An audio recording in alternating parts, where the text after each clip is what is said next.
सो hey guys, तो क्या हाल चाल है यार। तो वापस आ चुके हैं फिर से नए फ्रेश वीडियो के साथ वापस। तो आज के इस वीडियो में हम हॉसर का एक्सो पेन का अनबॉक्सिंग करने वाले हैं और हमने यहाँ पे डिज़ाइन टू गेट नोटिस। तो वैसे तो ये बात तो सच है, हॉसर की डिज़ाइन बहुत तगड़ी है और हमने इसका पूरा कार्टून ही परचेज़ किया, 50 पीस वाला जो भी आता है। तो हमने इसे अनबॉक्स कर लिया था क्योंकि हमने फ्लिपकार्ट से इसे मंगाया था। तो सबसे पहले इसको हम खोलेंगे और इसका जो मेन बॉक्स है उसको भी खोलेंगे। उससे पहले अगर आप लोग चैनल पे नहीं हो तो चैनल को सब्सक्राइब कर लेना, वीडियो को लाइक, क्योंकि ऐसी तगड़ी तगड़ी वीडियो चैनल पे आती रहती है और ऐसे ही तगड़ी तगड़ी वीडियोस हम चैनल पे लाते रहेंगे। सो गाइस, आप लोग प्लीज़ चैनल को सब्सक्राइब करना और वीडियो को लाइक कर देना। तो चलिए सबसे पहले हम इसको अनरैप करते हैं और ये इस टाइप से हमारे पास पूरा बॉक्स निकल के आता है। तो इस टाइप से कुछ बॉक्स निकल के आता है हमारे पास हॉसर का। और प्रीमियम पैकिंग है, पूरी पैकिंग बहुत ही प्रीमियम की गई है साइड से भी। और डिज़ाइन तो आप लोग को पता ही होगा, हॉसर की डिज़ाइन बहुत ज़्यादा तगड़ी होती है। बट यहाँ पे अगर बात कर ले तो पीछे के साइड में यहाँ पे जहाँ पे हॉसर जर्मनी, और सबसे मैं नोटिस कराने वाली जो चीज़ आपको दिखा रहा था वो यहाँ पे ये है कि यहाँ पे जो brought to you in India by Flair pens, मतलब यहाँ पे इंडिया आ रहा है फ्लेयर पेंस की वजह से, मतलब उनके साइड से आ रहा है। मतलब यहाँ पे तो हॉसर डायरेक्ट, मतलब एक तरह से बोल सकते हो कोलैबिंग विथ फ्लेयर। तो ये है एक सीन जो कि बहुत लोगों को नहीं पता होगा, तो ये चीज़ बहुत बड़ी बात है। तो ये चीज़ बहुत बड़ी बात है कि हॉसर फ्लेयर के साथ कोलैब करके इंडिया में आ रहा है, क्योंकि डायरेक्ट जर्मनी से कोई भी चीज़ इंडिया में आने के लिए उसको बहुत टर्म कंडीशन फॉलो करने पड़ते हैं। लेकिन इसलिए यहाँ पे फ्लेयर डायरेक्ट कोलैब किया हुआ है उसके साथ। यहाँ पे लिखा हुआ है फ्लेयर राइटिंग इंडस्ट्रीज़। और ये जो पैकिंग है वो आपको न्यू पैकिंग मिलती है 6 मंथ 2022। तो 2022 का ही पैकिंग है, तो एक तरह से आप बोल सकते हैं न्यूली पैकिंग है। तो सबसे पहले इसको हम कट कर लेते हैं, इसके पॉलीथीन को हटाते हैं।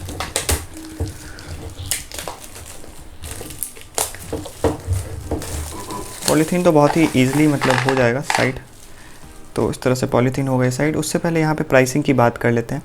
तो यहाँ पे जैसा कि प्राइसिंग यहाँ पे मेंशन किया गया है 500 रुपीज़ और 10 रुपीज़ पर पीस है। लेकिन यहाँ पे जो हमने परचेज़ किया है बिग बिलियन रेट में, तो हमने परचेज़ किया है ओनली 249 रुपीज़, मतलब 250 रुपीज़ आप बोल सकते हो। हमने जो परचेज़ किया है ऑनलाइन रेट में फ्लिपकार्ट से, तो क्योंकि अभी बिग बिलियन डेज चल रहे थे तो हमने परचेज़ किया था उसी में। तो इसी कारण से हमें बहुत ज़्यादा मतलब हाफ़ प्राइस में मिल चुका है ये पेन।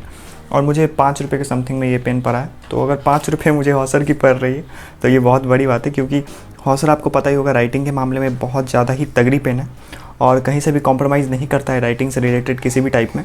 हॉसर कभी भी राइटिंग की तरफ से कॉम्प्रोमाइज़ नहीं करता है, जैसे कि मैंने टेस्टिंग किया है।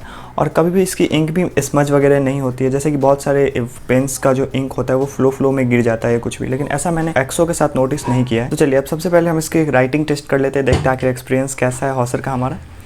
तो यहाँ पे सबसे पहले हम एक हॉसर की पेन निकाल लेते हैं। अब हम यहाँ पे राइट करते हैं सबसे पहले। तो सबसे पहले हम यहाँ पे लिखेंगे हॉसर और यहाँ पे लिखते हैं एक्सओ और यहाँ पे लिखते हैं RS 10 रुपये, यहाँ पे भी लिख देते हैं। तो सबसे पहले देख सकते हो फर्स्ट राइटिंग में ही आप लोगों को ये पूरा करने वाला है शौक, क्योंकि राइटिंग बहुत ज़्यादा डार्क है। लाइटनिंग पे थोड़ी सी मुझे लगती है यहाँ पे कम डार्क पड़ रही होगी आप लोगों को कैमरा के कारण, क्योंकि उतनी ज़्यादा तगड़ी कैमरा तो नहीं है। बट हाँ, राइटिंग एक्सपीरियंस बहुत सही है। और यहाँ पर अगर स्मज की बात करो तो जैसा कि मैंने बताया था, स्मज नहीं होता है ये राइटिंग। जबकि मेरे हाथ में थोड़ी सी स्वेटिंग भी हो रही है क्योंकि गर्मी थोड़ी ज़्यादा ही पड़ रही है, तो लेकिन फिर भी यहाँ पे स्मज नहीं हुआ। और फिर हम लिखते हैं यहाँ पे। मुझे सबसे अच्छी बात इस पेन्स की ये लगती है कि अगर आप कर्सिव राइटिंग्स यूज़ करते हो बेसिकली, तो जैसे कि मैंने यहाँ पे राइटिंग यहाँ पे उठाया है, यहाँ पे आप देख सकते हो जहाँ से मैंने पॉइंट किया हुआ है और जहाँ मैंने ख़त्म किया हुआ है, दोनों में से कहीं भी यहाँ पे इंक ड्रॉप नहीं होती है। जो सबसे अगर आप बोलो तो सबसे बड़ी बात है कि इंक ड्रॉप नहीं हो रही है कहीं भी राइटिंग में। सबसे बड़ी मेरिट जो कोई भी पेन की होती है यही होती है कि जहाँ से आप पॉइंट को लिखना शुरू करते हो और जहाँ पर वो एंड करते हो, दोनों साइड पर अगर वो इंक ड्रॉप नहीं कर रहा है तो वो पेन बेस्ट है। स्मूथनेस अगर आपको सही मिल रही है, इंक डार्क मिल रही है, तो उस पेन ऐसा कोई पेन नहीं है।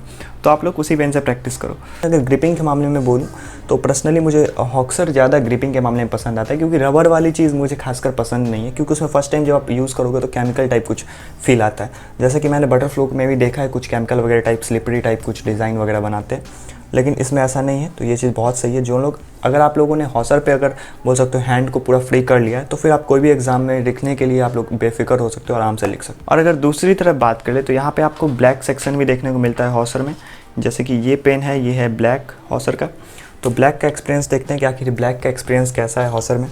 तो सबसे पहले हम हॉसर के ब्लैक से लिखते हैं।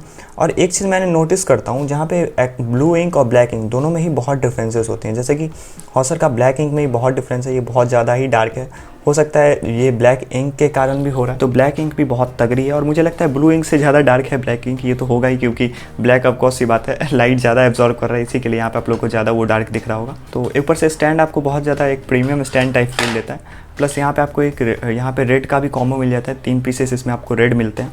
तो चलिए रेड भी देखते हैं आखिर हम यहाँ पे ट्राई करके।